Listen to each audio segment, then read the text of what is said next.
Hi guys, welcome to Devarajan Daya. Let's now with the start current affair. First, look at this article. US designate the Resistance Front responsible for Pahalgam attack as a terrorist organization.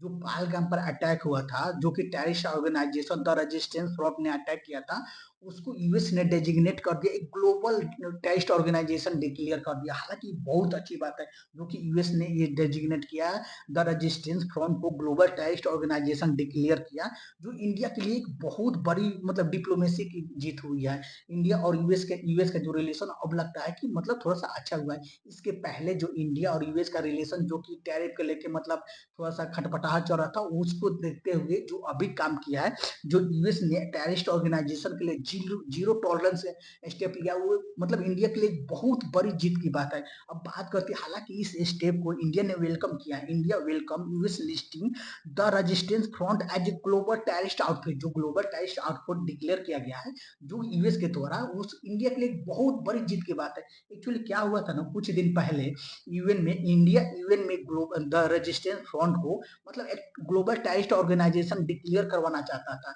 और उसको China ने block कर दिया। इसी को देखते हुए जो अभी यूएस ने किया, वो एक बड़ी बहुत बड़ी मतलब बहुत बड़ी इंडिया के लिए जीत की बात है कि इंडिया के जो डिप्लोमेशियन हुई, बहुत बड़ी बात किया गया जो कि यूएस के द्वारा एक ग्लोबल आउटफिट मतलब ग्लोबल टेररिस्ट ऑर्गेनाइजेशन को डिक्लेयर किया गया है, द रेजिस्टेंस फ्रंट को। अब बात करते हैं, कुछ दिन पहले एक्चुअली क्या हुआ था ना, चाइना में एससीओ का समिट हुआ था। उस समय मतलब चाइना जो एससीओ का समिट के बाद होता है ना, एक ज्वाइंट डिक्लेरेशन आता है, उसमें ना इस पहलगाम अटैक का कोई जिक्र ही नहीं किया गया था, नहीं कंडेम किया गया था। पर उसमें बलूचिस्तान में जो फ्रीडम फाइटर लड़ रहे थे, उसका कंडेम उसका जिक्र किया गया था।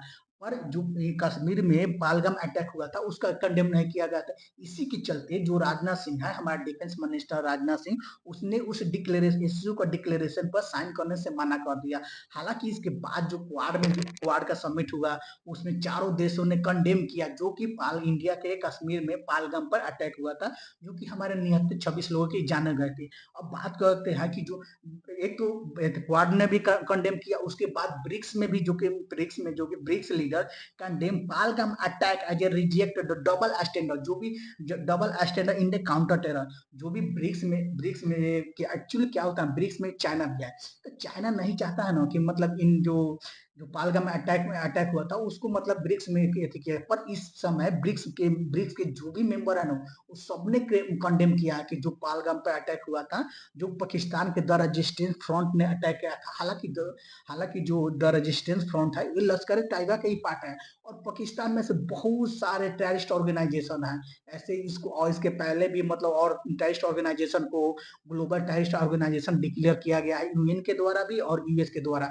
हालांकि इसके बाद अभी जो इंडिया के जो मतलब करीबी मित्र हैं, जैसे जैसे कि फ्रांस हो गया, इजराइल हो गया, और इजराइल हो गया, जापान हो गया, इसके द्वारा भी मतलब द रेजिस्टेंस फ्रंट को ग्लोबल टेररिस्ट ऑर्गेनाइजेशन डिक्लेयर करवाना चाहिए, ताकि जो भी मतलब पालगा में अटैक हो, उसको थोड़ा सा मतलब जस्टिस मिल सके। इसके बाद जो भी डेवलपमेंट होगा उसको कवर करूंगा।